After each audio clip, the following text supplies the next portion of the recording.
more love, more joy, everything. It's inspired young people. Inspiration comes from within you. When you clear out the garbage that's in your mind, you then create space for something better, more beautiful to come in. Let's have life and have it more abundantly. I say yes. It's like taking a workshop. I get to be in my pajamas. We have a very active imagination, which is why it's important to learn how to harness it and then point it in the direction you want to go. I listen to your show every day. It's time now for Living Your Inspired Life with Susan Burrell. Susan is no-nonsense, inspirational, motivational, and fun. This is positive talk radio. Practical wisdom for everyday life. It's a gift you give yourself. Now, here's Susan. And welcome to Living Your Inspired Life. You're listening to News Talk 1590 KVTA. I'm Susan Burrell, and I am so thrilled you're here. And I just want to let you know, if you've missed any of the shows that we've been airing prior to today, I invite you to go to the website, livingyourinspiredlife.org, and tune in, tune up, and develop your power perspective. We've got some great shows there that are archived. We've got upcoming guests, so you can check out what's happening next week or whatever in your life. So I just invite you, livingyourinspiredlife.org. And today I have a few guests coming on, and the reason why is we are going to be talking about the Ojai Film Festival that's coming up in November, from November 7th to November 11th. And the reason why we're talking about the Ojai Film Festival is because I'm an ex-actress, and I think it's important to support film. And the festival is a beautiful expression of everything we talk about on Living Your Inspired Life, because the theme of the festival every year is enriching the human spirit, and that's what Living Your Inspired Life is all about. So in the studio with me right now, I have Jamie Fleming, who's the executive director of the Ojai Film Festival. Hi, Jamie. Hi, Susan. I'm so glad you're here. So what I want to invite you to do is talk to our listeners about where the festival came from and where we're going, because I'm excited about it. Basically, the festival started off as a true film festival where they would showcase independent films that were submitted from all around the world. But lately, we have really realized that there's so much more to the art of filmmaking that we have expanded the festival to now include really interesting panels and workshops. We invite the filmmakers to come and speak after each film in a Q&A. And so just to give an example, we have screenwriting workshops. Everybody has a screenplay hidden under their bed that they're writing. Well, we give them a chance to learn how to do story development and then learn what to do once they finish the screenplay. We also have a lot of aspiring actors who are living here in Ventura County, and we just feel that why not bring in one of the top acting coaches in the country, Mark Durso from Miami, and he comes in and puts on a 2-day intensive acting workshop that is really, really a great way to improve your technique and what have you. And this year we're having a voiceover. There's a voiceover workshop, yes? Isn't that fun? Yeah. Everyone thinks they have a voice. I thought so. I have a voice. And so, yes, we are bringing in a voiceover director, which will be really unique and fun. I can't wait to actually sit in and listen to everyone in that. And we also, another unique workshop we have is the MUD, M-U-D, the Makeup Designery in Hollywood comes, and they bring in makeup artists who can make you look like you've just walked out of the worst car accident with just a little bit of makeup on you. You know, it's that movie magic. Yeah. Now, some of the things that we are trying to really do, though, that I think is the most unique, is a year ago we realized that a lot of people were coming to films that were environmentally focused because people in this region really like to focus on, or are interested in that. And so what we did is we started by inviting a few really good films to come in, and filmmakers who really wanted to get this kind of message out. And it was so successful, we had standing room only. Oh my gosh, it was a buzz in the Ojai Valley that weekend. And so we dubbed it Focus Earth, and we're doing it again this year. And we just have a phenomenal lineup that I'm really excited about. And today we're going to be speaking with one of those filmmakers that did a movie called PAD YATRA. And then next week, we're going to be also talking to a woman who produced something called Harmony, which is about Prince Charles's environmental vision. His lifetime effort. Yeah, I'm like, I got chills. I think it's really good. He is amazing. You just think about him, at least for myself, you hear about him about his marriage to Princess Di and, all these things. But behind, you realize this man has devoted so much effort to organic farming research. There's a scene in the film where he's actually in one of his fields, pulls out a carrot out of the ground, covered in the soil, takes a big bite out of it, slowly smiles at the camera and goes, the soil is sometimes the best part. And I just think it's so fun to see this man just so caught up in trying to help the world deal with the environmental issues. Well, and the other thing that's happening this particular festival is, besides the competitive new filmmakers that have submitted and they're going to be going through competition, we can all get to go watch these, have opportunity to watch these new filmmakers as they're coming out, so to speak.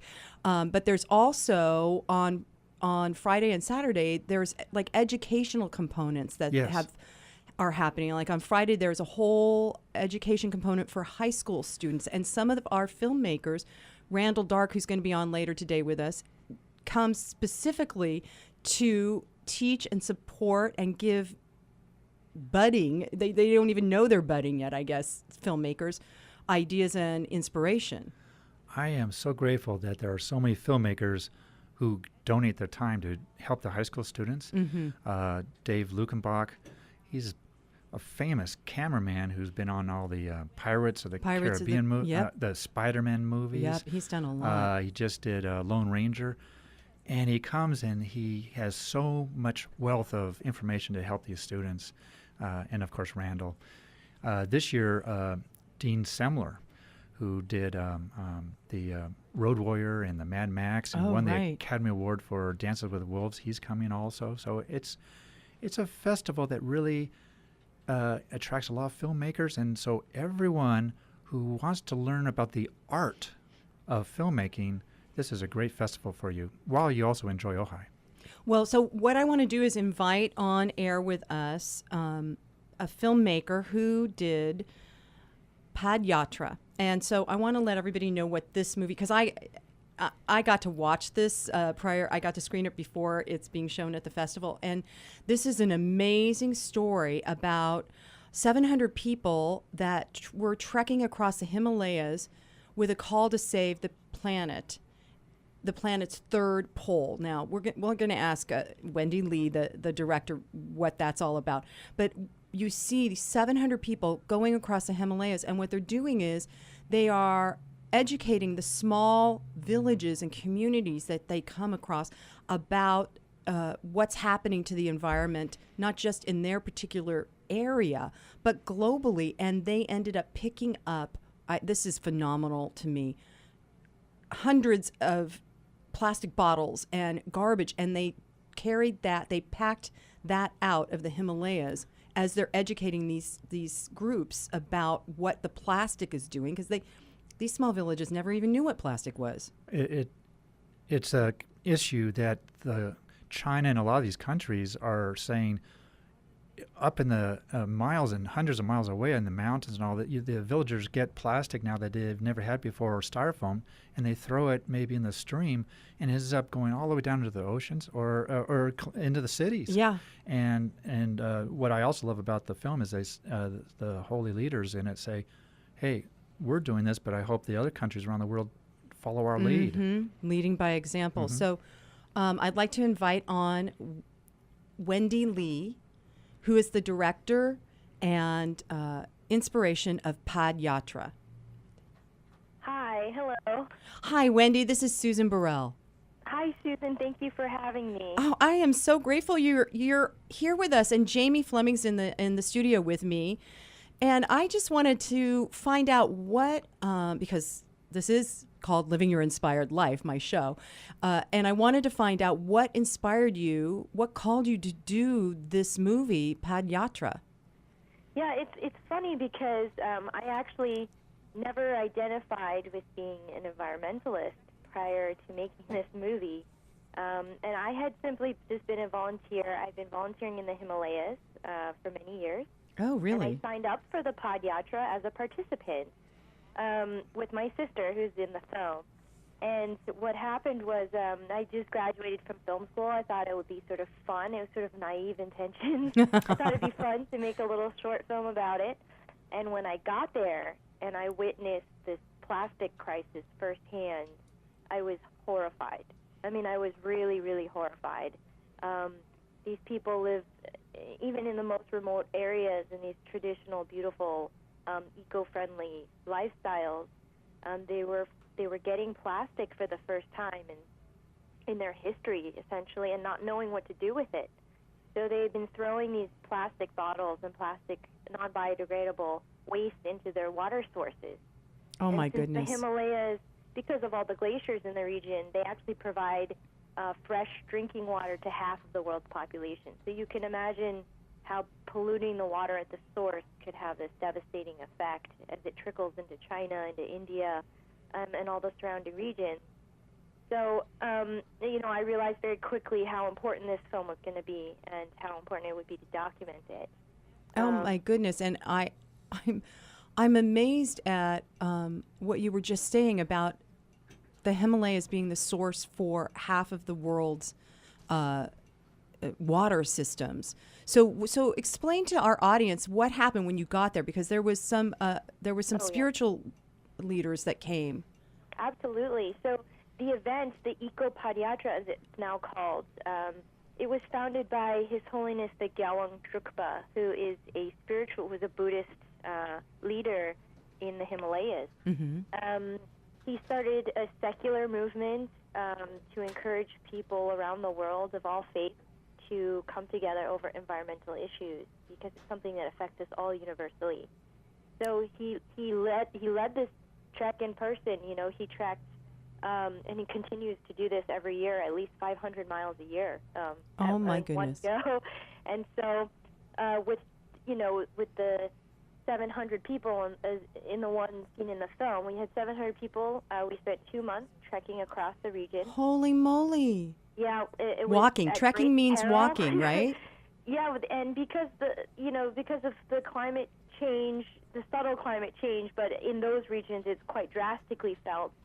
We were actually hit with a very, very late winter that hit out of nowhere, which is becoming surprisingly common in that region. So we were actually blizzarded in. We ran out of food a few times. We lost our horses on a couple occasions. We were stuck in the snow. We had to trek at night in many cases because the snow would melt during the day and we wouldn't be able to walk through the slush. So it ended up being the journey of a lifetime. And, we were shooting with solar panels. So oh, my goodness. Sometimes we could only shoot a few minutes a day. And we actually lost a large percentage of our tapes due to just weather damage or having to wade through the rivers to cross a river. So, I think of it as a small miracle that we have any footage at all to show for the trip. Oh, my gosh, Wendy.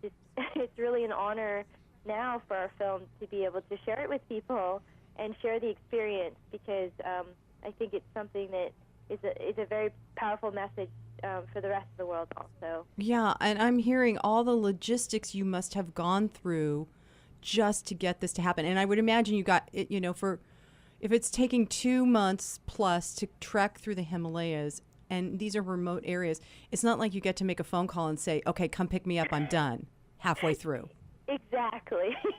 I would be saying that. That would be me. I'm done. I was sent, a lot of people got sick. So a lot of people were sent away and had to rejoin. It was not for the faint of heart, but on the plus side, all the consequent PAD YATRAs have been a little bit easier for anyone who's interested in the event itself. So it has evolved a little bit to be a little bit more user-friendly, I guess.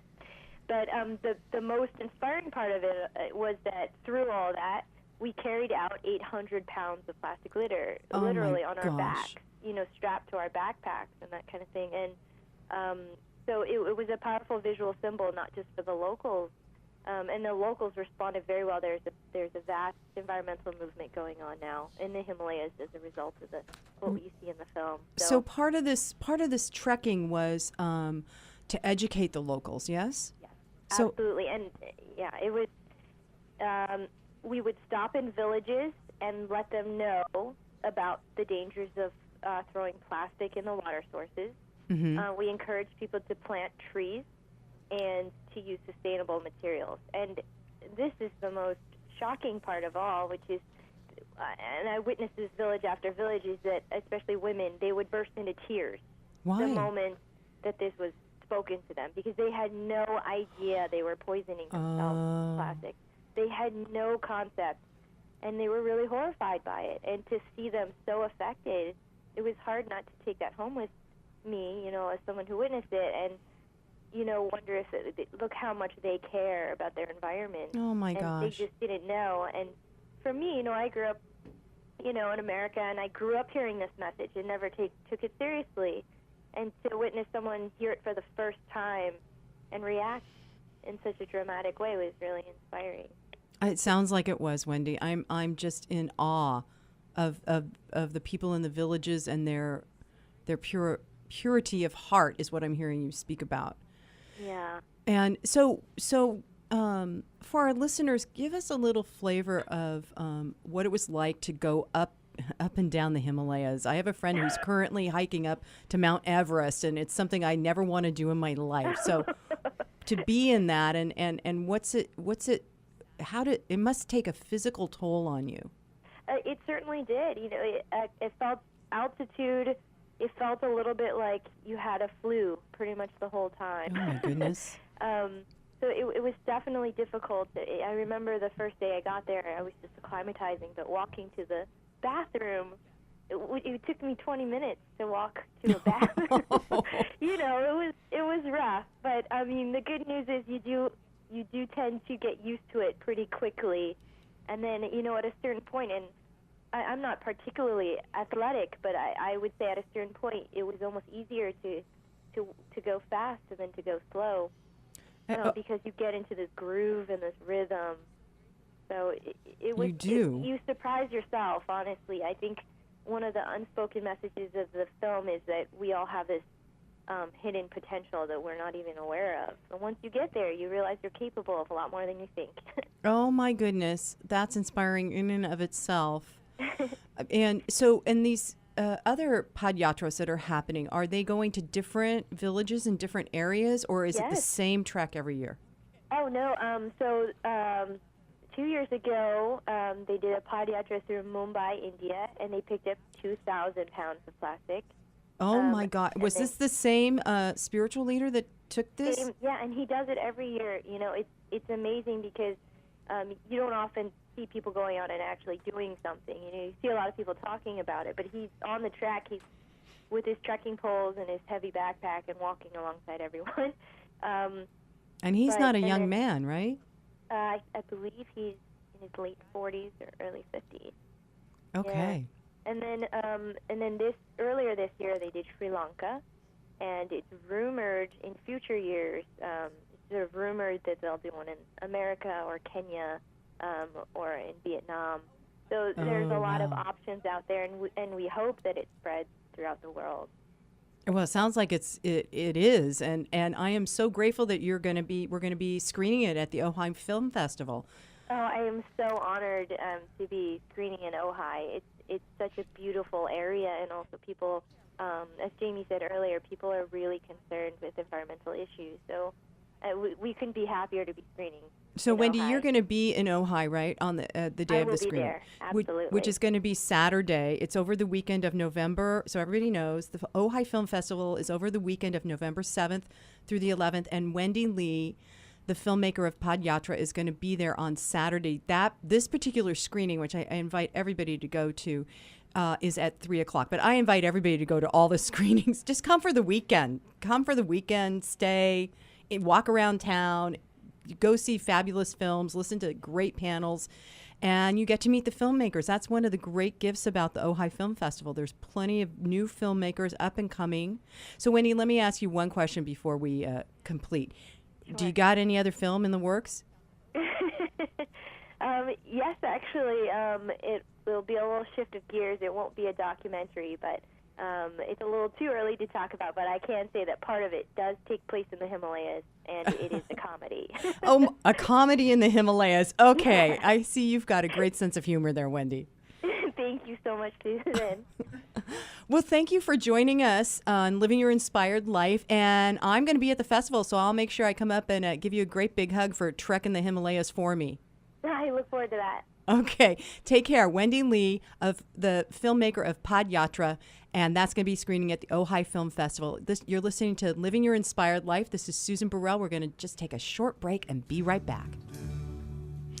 Welcome back to Living Your Inspired Life. I'm Susan Burrell, and you're listening to News Talk 1590 KVTA. If you've missed anything, go to the website. Please go to the website and tune in and tune up. It is livingyourinspiredlife.org. We got lots of good stuff on the site, and we're putting more on every week. And in today's show, we're talking about the Ojai Film Festival, which is happening the weekend of November 7th to the 11th. This is a festival that's near and dear to my heart because, as I mentioned earlier, I'm an ex-actress, so you got to go support the films, support the arts.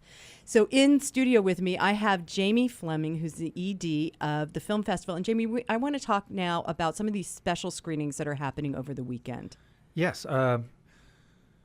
This year, we're actually honoring a very long-time acclaimed actress, Shirley Knight. Yes. And she was nominated for 2 Academy Awards, and we're just so honored to have her be part of the festival. So in honor of that, we're actually going to, on Friday night, show a film that she is actually that is actually going to be released later this year.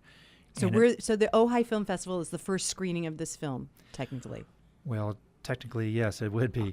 Okay. That's good. It is very special. Very special that they would give us that opportunity. And the studio is because we are honoring Shirley. And it will be Friday night at 8 o'clock at the Downtown Playhouse Theater in And the Ojai. name of it is? Redwood Highway. Very special film. It's about a woman who has been kind of left to live out the last years of her life in a senior home, and her family just kind of goes about their own business, is the way I understand it. But she really, really down inside wants to attend her granddaughter's wedding. And the only way she can get to it is by sneaking out of her home, the senior home, and hiking 45 miles. Oh my goodness, how fun. And the movie is about her adventure of hiking to get to this wedding. And she runs into old romance and various things. So it's a very special movie. It sounds like fun. We're also, each year, Greg Lemley of Lemley Theaters in Los Angeles, he always brings a very special film that he considers was missed or is something that's coming that needs to be seen. This year it's called Fill the Void, and it's about a young woman who is an Orthodox Jew who is in love with a gentleman, but her brother-in-law her sister passes away giving birth. And according to the family law, I guess, she is then kind of obligated to marry her brother-in-law to carry on the family there. And so the movie is just beautifully shot, but focuses on this dilemma of this poor young woman as to love or honor of the, family honor. And the movie's called again? Fill the Void. And that's on Saturday night, right? Saturday night at the Playhouse Theater at 8 o'clock. Very, very, I'm looking forward to that movie too. And what's happening Sunday night? Well, Sunday night, Patagonia always brings a wonderful film, and this year we've hit the jackpot. Dan Malloy will be present, bringing a film that he and 2 other men shot of their adventure riding their bicycles down the California coast. Oh, wonderful. Towing their surfboards, of course. And of course. And it's California. The movie documents their interaction with real people as they go along the way, and of course finding great surfing spots. And this is the type of film you just always hope for from Patagonia to be able to show at your film festival. And so that will be at 8 o'clock, also at the Playhouse Theater. And that's called Slow to Fast. Slow to Fast, yes, thank you. And then Monday night, ta-da! Monday night, okay, Jamie's pointing to me. You talk. So Monday night at 8 o'clock, we are screening a Barbara Marx Hubbard film, and I'm so excited. It's called Visions of a New Humanity, and that's going to be at 8 o'clock Monday night. And Barbara is coming to Ojai to do a Q&A afterwards. So Barbara Marx Hubbard is like the leading visionary of conscious evolution, and Living Your Inspired Life is sponsoring this particular event because what we talk about here on the show, Living Your Inspired Life, is conscious, social conscious business, conscious environment, and conscious evolution. So how perfect is that? Which is also what the whole film festival is about, enriching the human spirit, the Ojai Film Festival. And we forgot to talk about Thursday night because there's a free screening Thursday night. Yes. Again, we are so fortunate that we were able to get a Disney nature film called Wings of Life. It's beautiful. This is a film that is so worth watching on a large screen. And we build a 30-foot custom screen, rear projected with the highest quality Blu-ray projection so that this will just jump off the screen because it is slow, ultra slow motion of insects, birds, all the creatures of nature that pollinate and help us with our food systems. And to see that in full color on a large screen, it's going to be very special. And Meryl Streep narrates the film. Oh, fabulous. And this is going to be, so Wings of Life is going to screen Thursday night at 8 o'clock in the Libby Bowl. So yes. I invite everybody to come. It's a free event. It's family friendly. The film is beautifully shot. And bring a blanket. Bring a blanket because it's an outdoor amphitheater. And if you haven't been to Libby Bowl to see any events, the Ojai Film Festival is the time to come. It is definitely something that you need to do is bring a blanket, but we do this because the only way to see a film like this is on a screen 30 feet big. Yeah, and it's going to so be powerful, actually. We think everyone will enjoy it, even if they are wrapped up a little bit. Yeah, I'm excited. I'm so excited. And there's a couple other fun little films that are being seen. Well, they're not so little, but they are. I mean, lengthwise is what I meant. If you love listening to Mumford & Sons and Old Crow Medicine Show and bands like that, we are showing at 10 o'clock on Saturday night The Big Easy Express, which is a wonderfully shot film. It's fun. It documents their tour where they leave San Diego and go to New Orleans. And they show all the antics and fun on the train of all the band members and the concerts on the way. I'm looking forward to going to that because I really don't know their music. Oh, and everybody's a buzz about their music, so I gotta go. And lastly, of course, you're keeping this for least. I am. City Divided. Now, what would that be? Well, we are actually showing a documentary about the USC UCLA rivalry. Dun, dun, dun, dun, dun, dun, dun, dun. Don't start me now. Right here we have a little rivalry between the two of us. Jamie likes USC and I like UCLA, and this is going to be a fun movie. It will be. It documents the history of the rivalry between the two schools. Paul McDonald, who is the quarterback of USC, and some other filmmakers put this together and are bringing it to the festival, and we're going to show it on Monday at 12:30, and following the film, we're going to have a tailgate reception, just so that because we're under them. Well, we've been told by Paul that he's going to be bringing up a lot of different football players and people to be there, and the alumni groups of both schools have already been calling me saying, "We're coming." We do not want to be outshone by the other school. I love it. I love it. I'm hunting up my UCLA sweatshirt just 'cause. So, and also there is a fundraising event that's occurring during that tailgating for Cure It. That's correct. And that's for, I believe, kidney research. It's wonderful that they are able to use this movie around the country to try and raise funds for a really good cause. And so they will be there during the reception with raffles and different things to raise money. So if you're an alum of either of those schools, or you just grew up in the generational culture of USC UCLA rivalry, I invite you to come and then also buy something that will be going to a good cause, Cure It. Yes. So we're going to take another short break, and then we're coming back with another filmmaker, Randall Dark. You're listening to Living Your Inspired Life, and this is Susan Burrell. We'll be right back.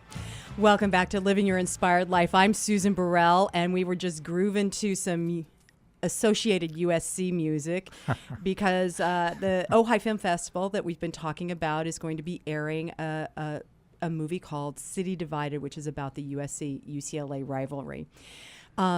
We have another filmmaker who comes to the Ojai Film Festival almost every year, right, Jamie? Yes. And he is really gives of his time, his talent, multi-talented. He's one of the busiest filmmakers I know, is always on the road shooting a film. He travels to China because he's involved with the film festival there, and yet he still finds time to come to the Ojai Film Festival. We're just so grateful. So I want to welcome on air with us Randall Dark. Randall, thanks for joining us. Oh, it's my pleasure. I'm so loving it. So part of the thing that you do when you come to Ojai and are involved in the film festival is encourage young people to become filmmakers. Yes, it's been a mandate all my life is to share knowledge. I'm not a protectionist. I think it's important that if you learn something, you pass it on. And I've been blessed all my life to get to see behind the curtain with a lot of technology. A lot of manufacturers send me prototypes. Oh my I goodness. get to play with them first. Like the big thing I tell students is have no fear. You can't fear the storytelling. You can't fear the technology. And because technology is changing so rapidly, and I get my hands on the first 3D portable cameras or things like the POV cameras, I get to experiment them, and immediately Jamie gives me the opportunity to share my adventures with high school filmmakers. What's not to love about that? Oh my God, I love it. And actually, last year I overheard you sharing with a young man how you got started in filmmaking. That you took out a loan or something. Well, I started my career writing, directing, and producing theater, and I did theater initially because I always wanted to be a film director, but I did theater initially for a couple reasons. 35 millimeter is unbelievably expensive to shoot, and when you're that young, you don't have the money. So I would write, direct, and produce shows. I would get my credit card and pay for them, and then eventually I knew once I perfected that on stage, I'd turn them into movies. Now, that's brilliant, that was Randall. many years ago, and then I got sidetracked by discovering. I was one of the first people to start using HD, high definition, in 1986. So that gives you an idea how young I am. Oh my goodness, yeah. And so I got to do cutting edge storytelling with cutting edge technology for the last 25 years. So I did start by taking my own credit card to pay for my things that I created. I had never heard that before. You know, usually in the film business, you're always looking to kind of outsource in a way, like you're asking other people for money so you can do your thing, you can do your gig. But for you to personally fund it yourself, it sounds like it gave you a lot of freedom to explore. It did that, and the other thing too, it taught me a lot of things. Besides being a storyteller and a director, you have to understand marketing. I used to say all the time, if they don't know you, they don't write about you. If they don't write about you, you don't exist. If you don't exist, how can you do your next project? So, oh my God, that sounds like Hollywood. It's so important that you've got to do work. You've got to be creative, but you got to find a way to get it out there. And what I love about today's technology is that I can tell a story today, and tomorrow I can send it through the internet to the world. How cool is that? And I think as storytellers, to have that ability to self-promote in a way that people see the work you're doing, and it opens other doors. 10 years ago, there was no way for a young filmmaker to share his work. Now there's a whole variety of different methods and technologies to get your work out there. So and things like the Ojai Film Festival, where they showcase young talent. Yes, they do. We do. It's awesome. So, so what would be some things you would tell a burgeoning filmmaker? Are there a couple of how-tos or go-tos you would give? Yeah, I think that we, unfortunately, because of the economy, we're now forcing filmmakers to be everything. You know, a lot of filmmakers have to be the writer, director, producer, editor, and it sounds harsh, but it's like trying to be a master of all, and that's very difficult. Yeah. I think it's imperative that we understand. When I talk to young filmmakers, I say, understand all the positions, but to be brilliant. See, I think everybody is talented. I think we all have talent. What separates someone being talented and genius, I truly believe, is passion. And so, if I'm passionate about writing, then I should write, and maybe not direct as much or produce as much or edit so much. I need to have a good understanding of technology and cameras. But if my passion is producing, well, I'm going to be a really good producer and not a really good cameraman. So I think it's imperative that young filmmakers get a handle on all the different positions. But what do you love? What? Like I say this to students, and I'm sincere about it. I have never worked a day in my life because I love what I do. I'm passionate about what I do, and therefore I look at everything that I do, and I go, well, it would have been nice to have a little bit more money or a bit more exposure or whatever, but I love doing it so much. It is what it is, and it's great. I'm happy. And You I think, sound happy. I think people excel through passion. Yeah, you sound happy, and I love your idea of encouraging young people or old people like us to really have a good overview of all the different hats that a production company has to wear. Because years ago, when I was working in Hollywood, I was on set, and I remember observing the executive producers that had a very strong vision and were able to communicate it to their crews were the ones that had walked in their shoes. They had been the gopher schlepping the coffee, and they had been in the story room taking notes while the writers were going wild. And, they had kind of participated in every level so that when they became the executive producer, they knew what they could ask and expect of their people, and it was powerful. Yeah, absolutely. I think the other encouragement I give to young filmmakers is also in that environment you have to know your place. Okay, so what do you mean by that? Well, coming out of high school and coming out of university, these programs are the teachers are brilliant, and the students come out and they've produced and directed and they've edited, and they come out at a very high talent. But when you go into a production, normally, if you're what we call a newbie, you're a production assistant or a production coordinator. And it's hard for students when they see other professionals working. They want to run up to the director and give them ideas, or the producer, and at times it's inappropriate. So it's what we call set etiquette. Right. And I know when I came out of university, I thought I was the smartest thing on the planet. And you were. That and I won't mention his name, but a very wonderful executive producer said, Randall, we really like you here, but this is what you're supposed to be doing. And he said it as kindly, as gently as possible. And he could have fired me, but he didn't. And I learned a great lesson. Number one is treat people the way you want to be treated. I don't think I've ever heard yelling on any of the sets. I just finished a movie called Angel Sing that comes out at the beginning of November, and the entire cast and crew have said to each other, it's one of the nicest, most pleasant sets they've ever been on. And it comes from the top down. Yes, absolutely. If you yell, people are going to yell. If you're kind, people will be kind. And I think that's another message, is that you don't have to be a dictator. You don't have to push. You can get everything done through kindness as well. Absolutely. And you know what? Oh, I'm so grateful that you brought this up, because on this radio show, Living Your Inspired Life, it's all about being consciously aware and being kind and compassionate. And that's why I wanted to have people that are participating with the Ojai Film Festival on, because the theme is enriching the human spirit. And it does come from the top down. If those of us that are out in the world are walking our talk, and practicing compassion and kindness, it filters down into every area. And the fact that you were able to film this film and have everybody leave going, wow, that was a great experience. That's huge. Well, and the other thing, and if you can get Jamie to cover his ears for a sec. Jamie, don't listen. One of the reasons why I love the Ojai Film Festival, and I put it on my calendar and I love participating, it's the top down. The people there are wonderful. They're kind. They're generous.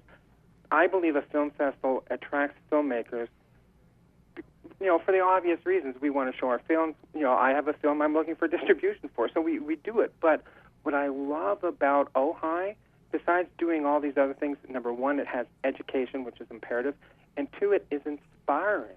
The people that run it inspire the people that attend it. The environment is beautiful. I love it because every aspect of the Ojai Film Festival inspires the filmmaker. Oh, I'm so grateful you said that. Thank you. Yeah, I don't go to a lot of film festivals. But I'm so glad you come to this one. And there is going to be, we are screening one of your films on Saturday. Will you speak a little bit about that? Yeah, it's a 2-year project, and I'm finishing the second year of it. And it's kind of, the last documentary I did was about starving children in the Dominican Republic. And I wanted to, and it was I thought it was a very important story to tell, and it's an education, but I wanted it to be funny. I wanted, very rarely you see funny documentaries. Yeah. And I went, I want to make people laugh this time. So with Jeff McAdams, who's the subject matter, it's a 260-mile canoe race that you have to finish in 100 hours. And he's a funny guy. So year number one, I followed him, and he if you meet Jeff, he's a funny guy, but he's not an athlete. And he didn't take it seriously, and he didn't do well. So we decided to revisit it and have him quit smoking and be healthier and just create a different legacy. On top of that, it's a serious thing, and besides it being funny, I also want it to be heartfelt because tragically, one of the individual participants we were following last year, he died during the event. Oh, my goodness. And so it left a lot of unresolved emotions and feelings that I really, really thought it was important to resolve for the participants, family, and for what we're trying to do. And it's a word of the cautionary word. We all want to do extreme things, but I think we need to learn from mistakes. And so I needed to retell the story. So what I'm screening is part 2. The other thing that's interesting, because I love involving my audience in unique ways, I shot this version with 22 different types of camera technology. Okay, my brain is like melting down here. 22 different. Yes. Okay, why? Because you had them. Because I can. Yeah. But there's a big and there. And I think that cutting edge documentary storytelling should embrace technology that enhances the way to tell the story. That being said, well, that makes sense. So basically, I have a 4K camera on the side of the river as the canoe's going by over the rapids, but I want the viewer to feel the adrenaline and the angst of it. So I've got my canoers wearing high definition sunglasses that are recording HD video and sound, so you got their point of view. Whoa. And then I've got cameras underwater because you want to see the camera, the paddles going. What's it like being underwater if you're a fish? Seeing these guys go, 200 boats go whipping by, and then I go shots that I could never get. I have one shot that I love. I've got one of the paddlers who's done the entire race in about 55 hours. He's so tired, and I've got a drone with a camera in it, following him in the bay at water level. Oh my goodness! And it's intimate. It's a shot that I could never afford unless it was a huge budget. it's a point of view in an intimate moment where he's all by himself in the bay, and he's so exhausted he doesn't even notice there's a drone flying beside him. and it cuts perfectly in the documentary. So when I'm excited, again, if people like it, great. If they don't like it, I'm sorry, but I'm hoping young filmmakers show up, and because as Jamie is so generous with me all the time, he lets me do Q&A afterwards. I want people to go, Randall, I've got this idea, and I don't know how to get that shot. Do you have any ideas? And they see what I do, and maybe they like it or they don't like it, but they get inspired to try technology or inspired to try a different type of storytelling. Does that make sense? Yes, it makes a ton of sense, and I got to say, I'm inspired, and I'm like, I'm like stuck back on the banks, watching the guy in my mind go over the rapids, and I'm trying to figure out from a logistical production point of view, how long did it take you to set up all those different cameras, and how many times did the guy have to go over? So I had a number of shooters working with me with a variety of different types of tricks. And I had a couple production assistants that would swap cameras. So at sometimes I'd be using the 4K, and then this one's great. For people that golfing fans, they know that when you golf, you have a stick in your bag that is expandable to get your golf balls out of the water. Oh. So I got one of those, and I attached a JVC POV camera to it. And so I got to run along the rapid with the camera touching the water and running beside the canoes, getting shot in a way that I could never, ever dream of 5 years ago. So what I do is I look at, in my pre-production planning, I look at the complexity, because it's a moving target over the course of 100 hours. I'm following 5 or 6 different canoes, and I have crews that have to leapfrog each other. It's a logistical nightmare, but boy, it's a lot of fun. I'm hearing that you have a lot of fun in logistical nightmares. Everybody in the studio, we're all shaking our heads going, there's no way I would do that. There's no way I would do that. I'm so glad you do that. Well, it's Texas in the summer. Are you kidding me? I'm just shooting it, and I can, because I have to leapfrog, I'll shoot, I'll run, and I'll get the shots. And I jump into an air-conditioned car to drive down another 5 miles to get under the underpass or another. And I'm looking at these canoers. I'm going, they're insane. 260 miles in 100 hours? You couldn't pay me enough. Unless you gave me a camera, maybe then I'd. That's what I'm hearing, because that's definitely what you would do, I would imagine. It's fun. Yeah, it sounds like it, Randall. And I love what I'm hearing as you're speaking is that you've not only embraced technology, but you've become, this is going to sound weird, but you kind of have become at one with it, so that it's as you were describing everything, your inner visionary must have so many, I'm seeing the lenses of a fly's eye, so many different facets that you see through. I think that cameras, like I'm a writer, director, producer at heart, but I'm tactile. I think a lot of the cameras that I personally like using, it becomes part of you. It's another thing I tell students: learn to shoot with both eyes open. A lot of filmmakers and camera operators, especially when they're doing documentaries, they have a tendency to close their secondary eye. So if you're looking through the viewfinder with your right eye, you close your left eye, because it helps them. I train myself to keep both eyes open, because you need to become one with the camera and one with your surroundings. And having both eyes, you anticipate action so much better. Oh my goodness, that's a deep spiritual kind of viewpoint. I love that. Well, the one person that inspired me to think a lot like this was Al Giddings. Is one of the world's greatest underwater cinematographers, and a gentle giant. Love that guy, and I met him many, many, many years ago at the Jackson Hole Wildlife Film Festival, and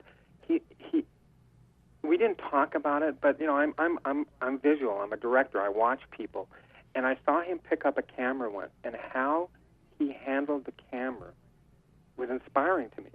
It was just, I saw this man hold it like it was almost not like a baby, because that's it's kind of a weird analogy, but you know what I mean? It just became, he had enveloped it, and I went, like I don't see how I shoot, but it just clicked in my head. The cameras need to be a part of you. Right. It's not a separate thing. Well, there are times I put myself in.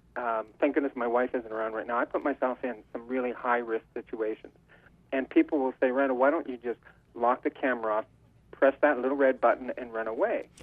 And it's a locked off shot, but there's something organic and emotional if I'm holding the camera and it's feeling my heartbeat and it's got that slow move that's just so subtle. But on a 50-foot screen, it's still really, really subtle, but there's something that it's called moving pictures for a reason. Oh, my gosh. And I think that as a filmmaker, if you have that passion of it's part of you, I just think the images look a little cooler. Randall Dark, it's been such a pleasure navigating these waters with you, if you will. Well said. and becoming at one with all of it. I love your perspective of filmmaking. Thank you so much for joining us today. Oh, it's been my pleasure. Thank you so much for inviting me. Yeah, and I'm inviting everybody to come to the Ojai Film Festival the weekend of November 7th through the 11th. There's spectacular screenings, and you can talk to Randall. He's going to be there and inspiring us and everyone else. It's the Ojai Film Festival, and it is called Enriching the Human Spirit. If you want to get tickets ahead of time or see what else is going on, you can go to the ojaifilmfestival.com website and get your tickets ahead of time, because we anticipate that there'll be lots of people in the Ojai Valley that weekend getting inspired by film. So next week we're going to have the filmmakers Barbara Marks Hubbard talking about her film Visions of a New Humanity, and we are also going to have the filmmaker of Harmony that is starring Prince Charles. So stay tuned to listening and living your inspired life. If you've missed anything, go to the website livingyourinspiredlife.org. And I'm just going to end today with, and so it is, namaste.